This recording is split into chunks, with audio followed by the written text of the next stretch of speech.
Hello, everybody. I'd like to welcome you to this presentation. As you can probably see, I'm outdoors. This is a well-being initiative that I've started in UCD and the Society. We're happy for me to continue it with this talk. I'd encourage you to watch this presentation in a place where you would consider it to be good for your well-being. So the presentation is about safeguarding and building upon the ethical tradition in the actuarial profession. I'll be delivering it with some help from some of my students in UCD. So we'll start off with some of the usual the disclaimers and probably an extra one as well too. It's usually quite risky to discuss ethics. Usually the discussion of it is limited to a discussion of the public interest. That's because to talk about it risks kind of projecting kind of a holier than thou attitude. So I want to highlight the fact that I'm not holier than any of you, and I think that's important to highlight at the start. But I also think that the risk of not discussing ethics is greater, so I'm happy to proceed with the risk. As an overview of the presentation, I'll initially look at some of the ethical underpinning of the actuarial profession. I'll look at some of the challenges there, some of the opportunities, some of the risks, and also how these risks could be positively managed. And I'll finish off by looking at how we might build on the ethical tradition in the actuarial profession. So what is the ethical foundation for actuaries? Well, it's pretty similar to ethical foundations elsewhere. So the idea is that if you can do something which improves the ethics of something, people are usually willing to pay a little bit more for that. So for example, we're all usually willing to pay a little bit more to get a good plumber rather than a cowboy kind of stuff. Usually also willing to pay a little bit more to get a professional to work for us. A professional compared to a tradesperson is someone who has to consider the public interest.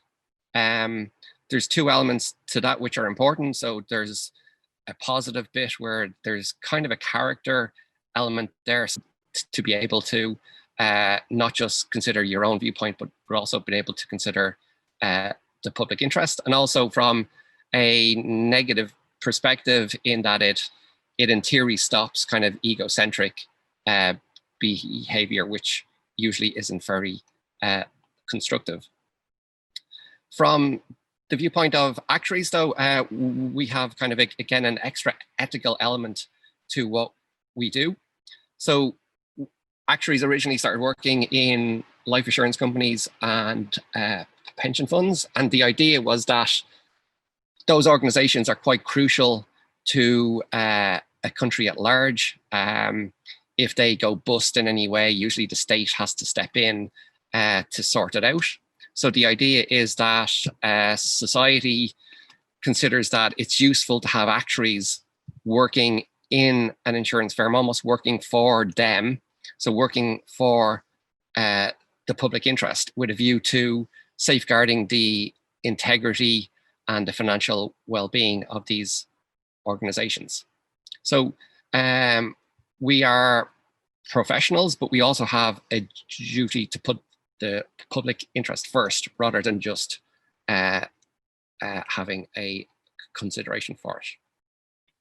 So what's the ethical framework that we have for all of this? Well, we obviously have technical skills training, but we also have an ethical framework as well. So there's professional and ethics education. We have our principles, our code of professional conduct, the Actuaries Code in the UK. And we have procedures to handle when people step out of line. We have internal regulations in the profession and also external regulations, for example, from the central bank.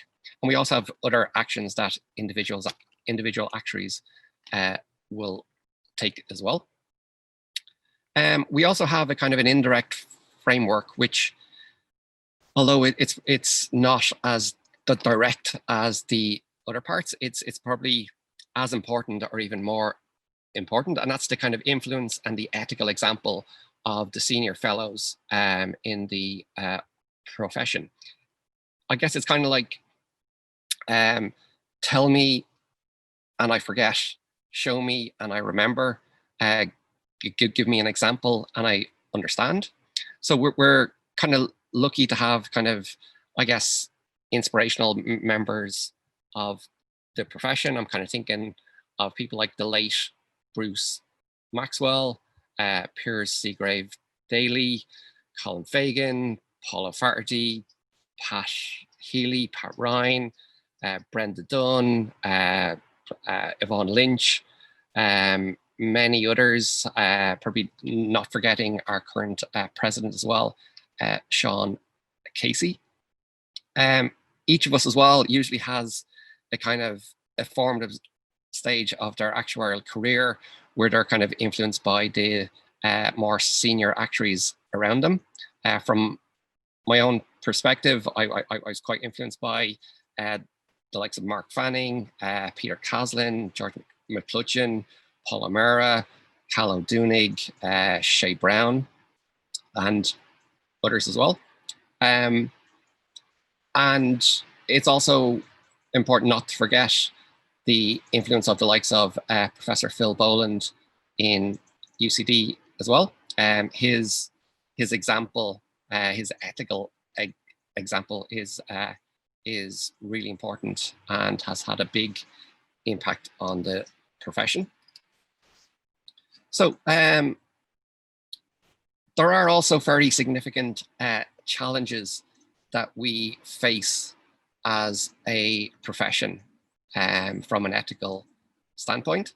And the big one is obvious in a way. So we have a greater ethical responsibility, but we're humans just like everyone else. So we're not intrinsically superior to everybody else.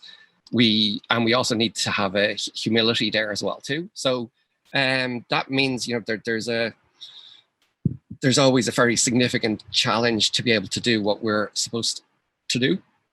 We also have, I guess a strong history, but we also have significant blemishes on our copybook. One of them, probably the largest one of them, is Equitable Life. So this was the oldest insurance company in the world that went bust about 20 years ago. Okay, this happened in the UK, and okay, there was many kind of heroic actuaries in Ireland who did the right thing, which meant that Irish insurance companies didn't get into trouble in that way. But the fact that that went bust has impacted the credibility, the reputation of the actuarial profession. And you can say, oh, that happened a long time ago. That's not to do with me and all that kind of stuff. But it is, as Ibsen says, every man and woman shares the responsibility and guilt of the society to which he or she belongs. As we all know, if something goes wrong, it's important to put your hand up and try to kind of have some kind of remedial actions. After Equitable Life went bust, the Morris Review was established in the UK, and one of the remedial actions was that actuarial education was farmed out more to universities, who were encouraged to kind of innovate to kind of improve the actuarial education. So that has led to a kind of an ethics course in the UCD actuarial degree, and that's effectively led to this presentation as well. One of the other challenges that we have at the moment is that because of what happened with Equitable Life, I think that the influence of actuaries has been curtailed a little bit. Like, as in, I think if that hadn't have happened, actuaries would have had a greater influence on Solvency II, how that works. We also have a situation now where we've got regulations like, say, for example, IFRS 17, which I think the consensus opinion among most actuaries is that the cost of it is hugely greater than, or at least significantly greater than, the benefits that it will provide for policyholders and the public. So that this is going to be kind of a dilemma for us, in that we have to implement it well in the public interest, but it's probably something that will have to be overhauled in the future, and that's something for actuaries of the future. We also have significant issues in the pensions industry as well. For a long time, actuaries looked after that industry fairly well, kept pension funds well funded. However, the profession seems to have taken kind of a misadventure into the world of financial economics about 20 years ago. And in my opinion, I think we should kind of abandon that misadventure as soon as is practical and revert to the more, I guess, traditional approaches to managing pensions. So overall, we have a very strong ethical tradition. Our copybook is very good. It's got significant blemishes. It's a challenging one as well, but it's worth remembering that a fully functioning actuarial profession is actually the solution to what's referred to as the principal agent problem in economics. So what that means is that if you're a principal and you hire an agent, the agent is supposed to work in your interest, but they often work in their own interest as well. But if you can hire an actuary, and the actuary is ethically set up to be able to act in the public interest, they are much more likely to be able to act fully in the interest of the principal, in which case you have a much more socially functional regime. From this perspective, I must say well done to all those who were involved in the Society of Actuaries Prize for the creative use of actuarial skills. Dara Pelly, Garth McQuillan, Brian Donlan, Yvonne Lynch, Simeone in the office as well too. I think that this is an excellent initiative, and one thing that I noticed with it is that most of the projects that the students chose to kind of engage in were ones that were kind of socially responsible. And I'll say a little bit more about that later on in the presentation. So we've had a look at the challenges, the opportunities. It's important as well to look at the risks involved. The key risk for me in this area is what you would call narrative risk. And this is the risk that arises due to kind of weak or shallow stories being used to frame what's happening. So a weak or a shallow narrative is an inadequate kind of story of a problem or a situation that allows only a mere description of it, rather than a description that has sufficient depth and clarity to facilitate a solution in the form where a progressive outcome can arise. To give you an example, the idea of kind of talking about the good people and the bad people, or there's good actions and bad actions, while that can be kind of intuitively appealing for many, it's considered to be quite shallow and not very constructive. On the other hand, what seems to be the kind of consensus is that stronger narratives are possible if they're based on character. And again, a character is kind of the key. To give you some examples, so we've got Walter Lippmann from about 100 years ago. He says, and he's talking about politics, although it's probably as relevant for actuaries as well too. So he says, before you can begin to think about politics at all, you have to abandon the notion that there is a war between good men and bad men.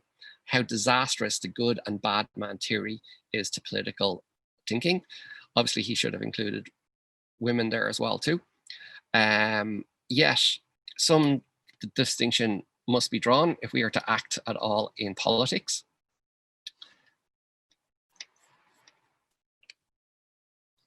He suggests that the distinction worth emphasizing is between those who regard a government as a routine to be administered and those who regard it as a problem to be solved. He says the former rarely extricated itself from under the administrative machine to gain any sense of what a human temporary contraption the whole affair is. They imitate the old-fashioned thing their grandfather did and ignore the originality which enabled him to do so. So I guess you could probably say the same about actuaries. So you could say, oh, we're an actuary, we're paid to do this maths or to do this stats and so on. That's not really correct, like as in mathematicians can generally do more maths than us, stats people can do more stats than us. We get paid more because we're supposed to consider the public interest. We're supposed to have other parts of our skill set as well. So as an actuary, it's never just about performing a task. There's always kind of a larger element there as well.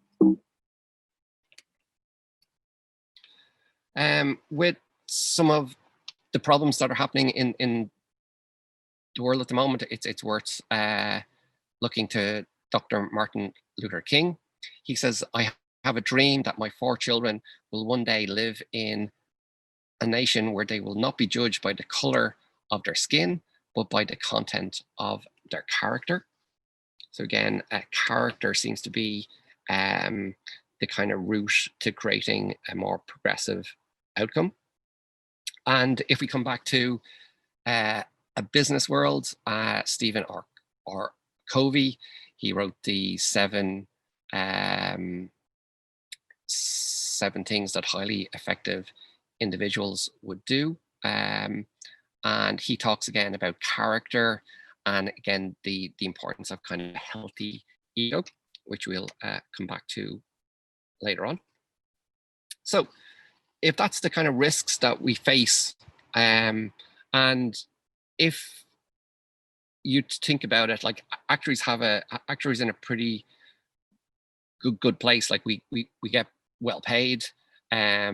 We're generally working in kind of a quantitative way, which is what we enjoy, and also we're kind of in a role which is kind of socially responsible. So that's kind of and I guess an ingredient to kind of have a fairly lovely kind of life. So with a view to kind of managing the risks that could harm that, one of the approaches that can be used, again, there's other ones too. One that we're using in UCD is through education, and more to the point, character the development of the students. So we use in UCD, we use a classical approach. It's not everyone's cup of tea, but what it involves doing is it's not really about suppressing things. So it's not about saying, don't do this, don't do this, don't do this, don't do this kind of stuff, or that's wrong, that's wrong, that's wrong. It's more kind of about openness and sublimation. So, you know, if there's a passion for something, it's about turning that passion into some other form, which is more constructive. And it's effectively about trying to get the students to draw out the best characters that are within them. And we use a kind of a model of the 4 classical character types.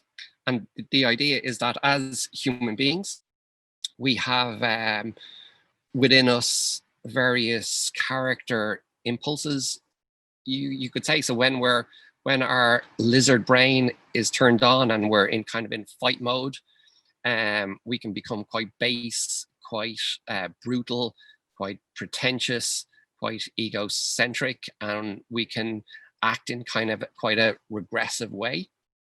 And we have that kind of potential instinct.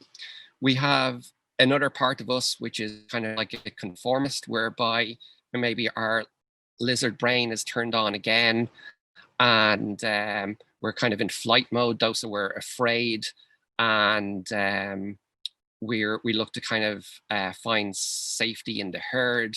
We're kind of afraid, so we're not too keen on responsibility or making a decision on things. We want to kind of more hide, if you want to call it that.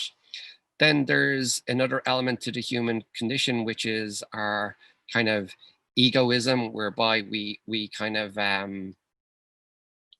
we want to try to be prudent, to be responsible, with a view to furthering our self-interest in kind of a constructive way. And we see that as something kind of good and so on. And then the best level of our characters is where we want to do that, but we also want to do that in kind of a socially constructive way, because we realize that, you know, in order to live kind of a really good life, you need others as well. And I guess one of the positive results of the pandemic is our appreciation for others has probably increased, which is good kind of stuff. So how do we do this kind of character development in UCD? Well, we mostly get the students to kind of use a lot of introspection, and they then have to show their understanding by being able to act it out, and that indirectly involves them getting to know themselves more. And because then they understand the various kind of potentials that they have within them, the more they kind of feed and draw on the more constructive elements, the more they're likely to kind of build their character from the course. So in order to kind of say a little bit more about introspection, I thought I'd leave that to the words of Walter Lippmann, who's a key part of the course. He says, we forge gradually our greatest instrument for understanding the world, introspection. We discovered that humanity may resemble us very considerably, that the best way of knowing the inwardness of our neighbors is to know ourselves. For after all, the only experience we really understand is our own, and that it is in the least of us so rich that no one has yet exhausted its possibilities. It has been said that every genuine character an artist produces is one of the characters he or she might have been. By recreating our own suppressed possibilities, we multiply the number of lives that we can really know. And that, as I understand it, is the psychology of the golden rule. So what I'm going to show you next is, or what the students will show you, is an acting out of these kind of 4 character types. And we've chosen, or the video I've chosen is just of an ordinary everyday situation where kind of a bunch of old school friends have come together to have a game of poker. And the aim of it all is to kind of engage in a friendly way. Welcome to our annual Battle Characters poker game. Every year, 3 of my school friends and I come together to battle it out over a game of poker. Let me tell you a bit about my friends. Firstly, we have Eddie. Eddie the egotist. Eddie is very much in it for himself. As long as he's succeeding, that's enough for Eddie. Beside Eddie sits Charlotte. Charlotte's a bit of a do-gooder, if you ask me, always trying to do what's best for everyone. I don't really understand it myself, but that's Charlotte the citizen for you. Next we have Kenny. Kenny always listens to the voice of reason, that being me, of course. Some call him Kenny the conformist. I just think he knows I know best, so why wouldn't he do whatever I say? And last but certainly not least, there's me. I've been compared to some of the world's greatest leaders, Donald Trump, Boris Johnson. Some, much less successful than I, of course, call me Betty the Brute. I just call them jealous. Well, let the battle commence. How about 1,000 euro chips to start? Yes, that's good. Before we start, let's remember who won this game last year. Well, I think we all know who's going to win this year. No, I've been practicing non-stop. This is definitely my game. I just hope I'm lucky this year. Look lads, as long as it's a nice fair game and nobody cheats, meaning no repeats of last year, Betty. Just because I had cards up my sleeve does not mean that I was cheating. Whoa, well, looks like luck really isn't my favourite tonight. All in too. After those reactions, I'm out. Me too. Betty, are you sure it's wise to bet all your chips in the first round, just particularly when Kenny seemed so confident with his cards? I think I know best. You just want me to lose. Well, what you have? Rare Kings. I guess I'll let you have this round. Well, I think I'll sit the next round out. Why not up the stakes, give us all a chance? Would anyone like to buy more chips? I'm going to buy 8,000 more. I'll take some too. No, I'm okay, I'm still flush in my latest success. I will raise the bet to 5,000. I'll match that. Well, I don't really have the funds for that, so I'm out. Come on, Kenny. Everyone has the same chance of winning. You could always buy more chips. Well, I have been having a few cash flow issues recently, so I don't have the funds for that. Anyway, my car's not that great. Oh, let's have a look at your cards. Oh, 2 and a 7. If you got 2 7s and a 2, you'll win easily. Don't listen to them, they just don't want you to win. This is my chance to take him down a peg or 2. He took all my chips. Kenny, you can always bet your car. Wait, you can't bet your car. You need it. How else are you supposed to drop the kids to school? Like, yeah, I guess you could win big, but you could also lose everything. Well, Betty seems to think I have a good chance. I mean, I really could do with that money, but so Charlotte's probably just being the pessimist. Alright, I'm in. But I have to try to win this round now so I can give him back his car. Yes, and there you have him. If I win that car, I can buy that forest I always wanted. Well, let's see. Oh, Yes. it's so close. Well, it seems my work here is done. He has even less than I do now. Oh well, Kenny, Captain and all. See you next year. I can't believe I'm after losing my car. Don't know why I always take Betty's advice. Well, guess I'm back on my bike now. Here, I'll give you back your car. We're all friends here, I couldn't take it from you. Thanks so much. Oh, I was so close to winning that car. Why does Charlotte always get in the way of my success? Eddie's not going to be very happy with me for giving the car back to Kenny. I know he wants to win, but I think every year they all get too caught up in winning rather than just spending time with their friends. The game ends here. Not really sure how he managed to make a mess out of it every year. But hopefully now Kenny will have learned his lesson and next year won't be so intimidated by Betty. Okay, I'd like to thank my students for that. I thought that was really well acted out.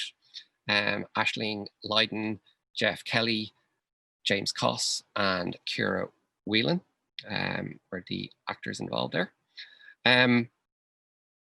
I'd like to also highlight as well that probably something you're very aware of. Ethics is like a preachy thing. So one thing we do to get around that and to make it easier to engage with is we add some kind of playfulness and some kind of humor to it all. One of the benefits of that is that we try to encourage the students to turn on their inner child, I guess you could say. From a psychology perspective, our inner child is where it's probably the strongest, most powerful, most creative part of us. And again, encouraging that part of us is something that can be very useful from an ethical standpoint. So to give you another example of this, some of the students actually put together kind of an actuarial adaptation of Star Wars, where they kind of looked at the kind of issues that an actuary would face in an insurance firm. So well done to them. However, because this annual convention is something that we have to pay to go along to see, it meant the permissions to use some of the clips from Star Wars weren't really going to hold up. But if you want to email me, I can send you a kind of a YouTube link to their video, as long as it's used for non-profit reasons. So that's a kind of an overview of the UCD course and what it's trying to achieve. We obviously look at each of those character types in greater detail from many angles. And what I'd like to do is have a look at one of them here. As I was saying, like we take a classical approach, which I think that turns some people off, but it's quite useful in that, like as we were saying before, that it's important to get a narrative which has which isn't kind of shallow, I guess you could say. And if you, like I was talking to someone in the Royal Irish Academy, a fellow at the Royal Irish Academy, and he was saying that the kind of consensus opinion is that classics are considered to be the repository of all human wisdom. So they're kind of ideal for the kind of stories that are useful here. I find the stories to be really good as well, really useful. Say, for example, the story of Odysseus defeating the Cyclops.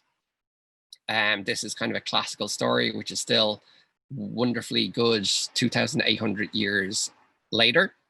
It's effectively a story about the mind overcoming overwhelming brute force. And the story effectively gives a blueprint for the students to be able to do the same.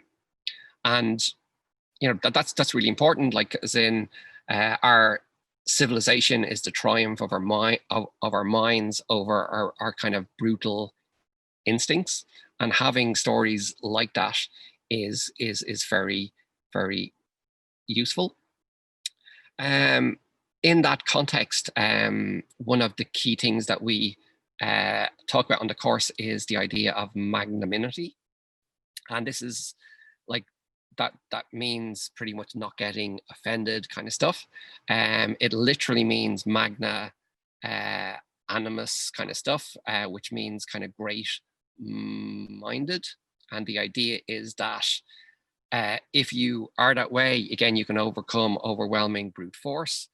But if you are that way as well, you're also unlikely to be kind of easily personally offended, but you're also kind of more likely to be offended if your principles are offended. And this is something that's really important in a way, as in, as actuaries, when we discuss ethical issues and other issues, when we're having a discussion as human beings, we know, like, as in, you know, if you offend egotism, you know, it messes things up, and it's kind of hard to kind of proceed there. And that's something that, you know, isn't something that you should be aiming to do and aiming to avoid.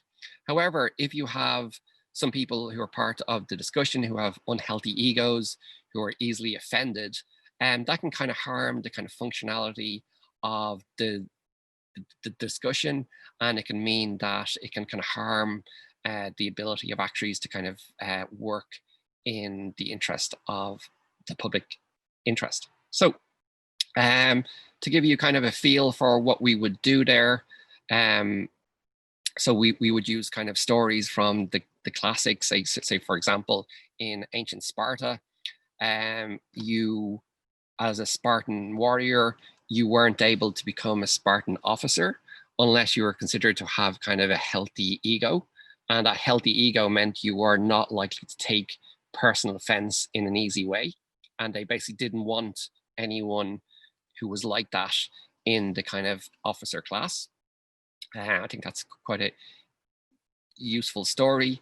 There's also the story of Pericles in Athens, where he went down to the market one day, and he was a politician, so he was used to getting kind of abuse from people and so on. And there's one guy, and he spent the whole day just hurling abuse at Pericles, but Pericles calmly conducted what he had to do in the market, and he went home. But this guy followed him all the way home and proceeded to give him abuse after abuse after abuse. When he got home, though, he noticed the guy was still there and still hurling abuse at him. But what he noticed was the guy looked like he was exhausted. And to be given abuse all day is probably pretty exhausting kind of stuff. So what he did was he said to the guy looking after his house, can you give this guy some water and some food and escort him home kind of stuff? Because like he was able to see that, if someone is giving you loads of kind of abuse, they're really behaving kind of like a child. And, it's important to be able to be the adults in the room kind of stuff. As I was saying as well before, we also tried to kind of, we have the idea that lightness is the key to brightness. So we also look at some comedy sketches, and there's a really good one here that I'd highly recommend you having a look at, by the comedian Steve Hughes, where he kind of in a very funny way gets across the kind of idea that, sticks and stones will break my bones, but names will never hurt me. And again, this is something that we kind of stress with the students, that having a healthy ego, not being easily offended is something that is important in their career. So how can we build on the ethical tradition in the actuarial profession? Well, I reckon the best thing we can do, or in my own opinion, is to enhance the ethics education that we have. So we have a wonderful ethical framework and so on, but it's probably not as robust as it can be. So we have these wonderful actuaries from the past, from now as well, and they provide kind of wonderful examples.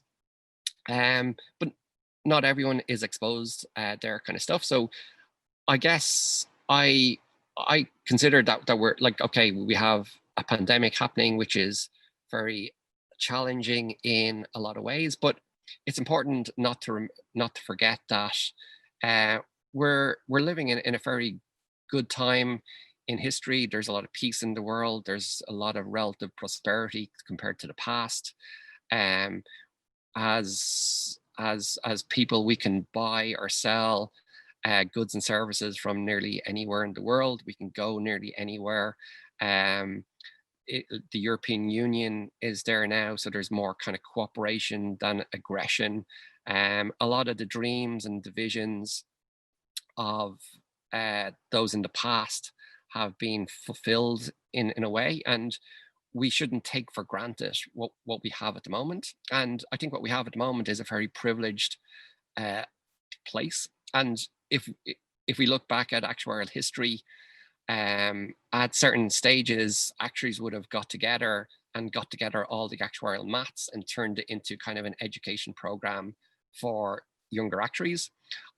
I think what would be really great to do now is to try to survey and research all the kind of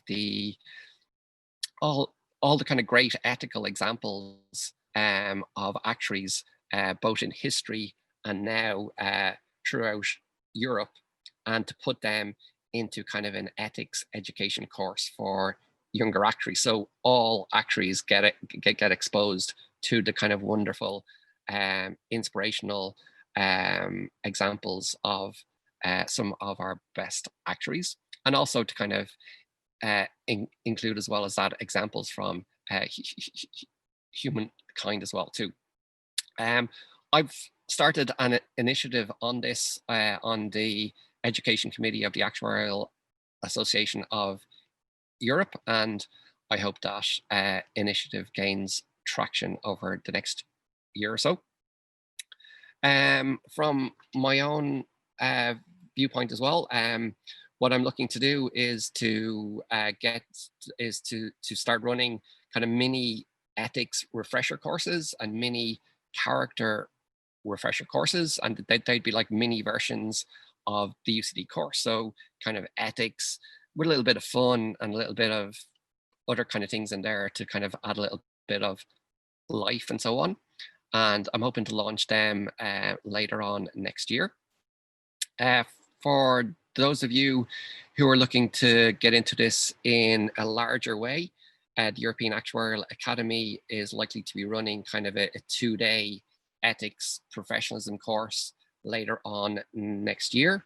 And that will be kind of, I think I'll likely be running that. And again, that will be kind of a more in-depth version, kind of fairly similar to the UCD course.